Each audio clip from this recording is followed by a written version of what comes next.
Hello mga farmlat, kamusta po kayo? Ayan, nandito po tayo ngayon sa Guiñangan, Quezon, Barangay Arpismen po. Ayan, medyo mahaba na pala yung balbas natin. So nabisi po tayo kasi yun, tuloy-tuloy po yung improvement dito sa Barangay Arpismen, tsaka sa pagpapalinis. So lagi po ako dito. Ayan.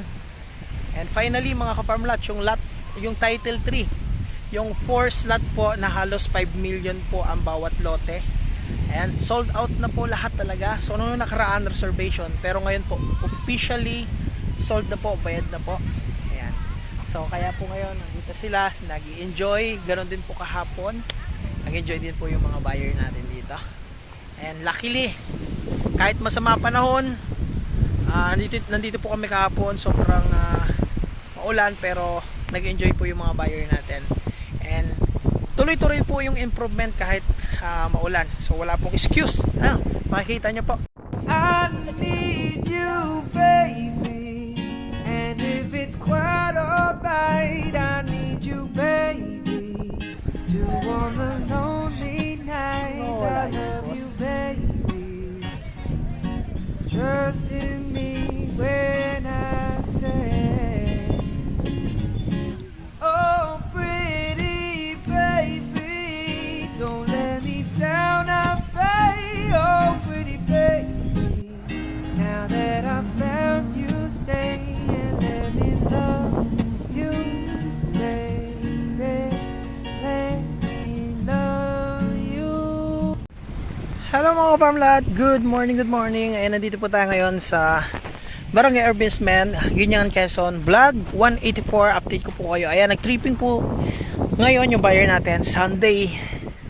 So kasamaan po sila ng buyer po kahapon. So magkaibigan po sila. So kumuha po yung yung nanay po ng mayor ng Lemery, Batangas. So ito po yung inabail po nila mula po dyan hanggang dun sa mohon na yon. Ayan, napakagandang pwesto po. Ayan, so yung mula naman po doon tsaka doon, yan, andun po yung buyer natin ngayon, tinitripping. So kahapon po nagbayad na po ng 80% yung dito po sa title 3, lot 1 and 2. And ngayon pong araw, yan, magbabayad na rin yung buyer natin from Lemery, Batangas pa rin sa title 3, lot 3 and 4. So ayan, so ayan, napakaganda po dito. Ayan, yan, ayan po, overlooking mountain view sa harap ng dagat. So maganda yung ambience po dito, maganda rin po ang buhangin. Ayan, nag-outing po sila. Ayan, so tsaka ayan mga ka-farmlat, talagang ongoing yung pagde-develop, kaya hindi po kwento, talaga yung seller natin seryoso. Ayan, so nasa lot 8 po yan. So buyer ko po yung nakakuha rin dyan. So ang hindi ko lang po buyer dito, itong lot 9. Buyer po nila to. So yung lot 8 buyer ko po, yung lot 7 buyer po nung kasamahan ko rin, lot 6 yan buyer po natin yan, and yung lot yung mga lot pa dyan. Ayan mga ka-farmlat, napakaganda na dito. Ayan po yung ating mga equipment, yun yung bulldozer, ito po yung backhoe. Ayan. So nandito po ngayon sila sa title 2, nag-i-improve. Kaya yung mga buyer po natin dito sa title 2, shoutout po sa inyo, sa mga buyer ko po dyan. Sana nakakuha po ng lot 9, lot 8, lot 7. Hello po sa inyo. Ayan, ito na po yung itsura ngayon. So ngayon po itong linggo, ayan, pinaganda na rin, flat na po yan mga farm lot.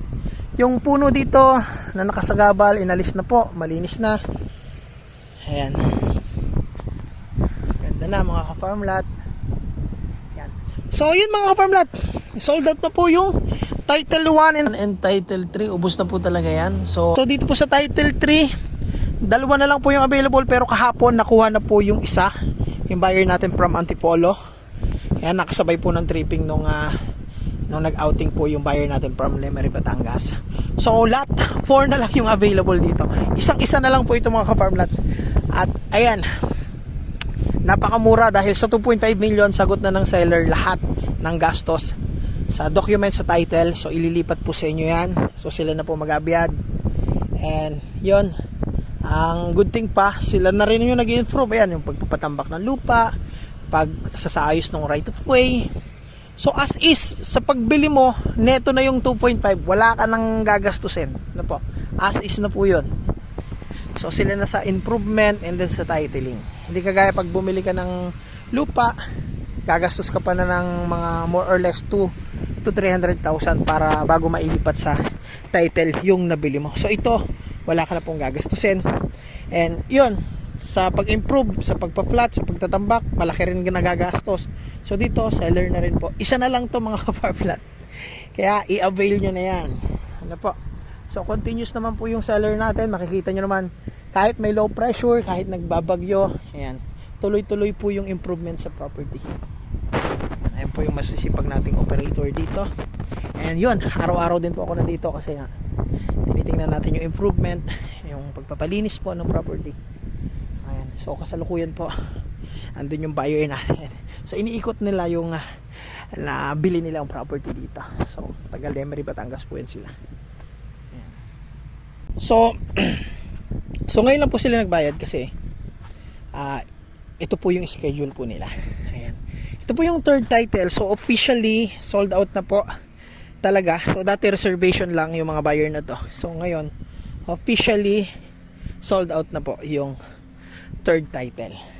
So kahapon, yung tripping po kahapon, nagbayad po yung taga Emery, Batangas din ng 2 lote po dito. Ayan, yung ano po ng mayor natin ng Emery, Batangas, yung nanay. Ayan. So ito po yung nakuha ng nanay po ng mayor ng Emery, Batangas. So mula po dyan, yan, mula dyan, yung loteng yan hanggang dyan, tapos mula po dyan hanggang dito, 2 lote. So yung kaibigan naman po ng buyer natin taga Emery, Batangas po, rin, mula dyan papunta dito sa isang lote na to, papunta rin doon. So 2 lote rin hanggang dun po ito, hanggang dyan po ang likod nyan. So ayan, kung makikita nyo, so binabagyo tayo, low pressure, kakatigil lang po ng ulan, halos 2 days pong maulan. So saktong maulan nung tripping nila. So ito po yung nadatnan nila dito. Ayan. So ayun mga ka-farmlat, isa na lang talaga yung available po dito sa second title. Isang lote na lang yan, 2.5 million for 3,222 square meter. Ayan, 2.5 million, free transfer na po yun. So yun lang po yung gastos nyo, sagot na po ng seller yung gastos sa transfer. Ayan, marami pong sasakyan dyan. Nandun po yung mga service nila. Hindi po nakapasok dito ngayon, hindi kagaya kahapon kasi yung sobrang lakas po ng ulan, so hindi po sila nagpilit na lumusot na dito. Ayan, halos walang tigil po yung ulan, pero ito po yun, nag-outing pa rin po sila. So ito po yung bako natin dito. Continuous po ang improvement ng property. Nasa, ayan, pinapaganda na po yung ating lot 8. Ayan. So hello po sa buyer natin dito. Buyer ko po nakakuha dyan sa lot 8 na yung bako natin nasa lot 8 po. Pinapaganda na yung pwesto ng lot 8 dito po sa second title. Ayan. So silipin nga natin dito. Ayan. So ito po pala yung nakuha po ni mayor, nanay po ng mayor. Ayan. So ito po. So ito naman po yung lot 8 natin. So ito po lot 9 po ito. So hindi ko po buyer nakakuha dyan, pero dito buyer ko po ang nakakuha dito. OFW po. Yan, ito yung nirecommend ko sa kanya.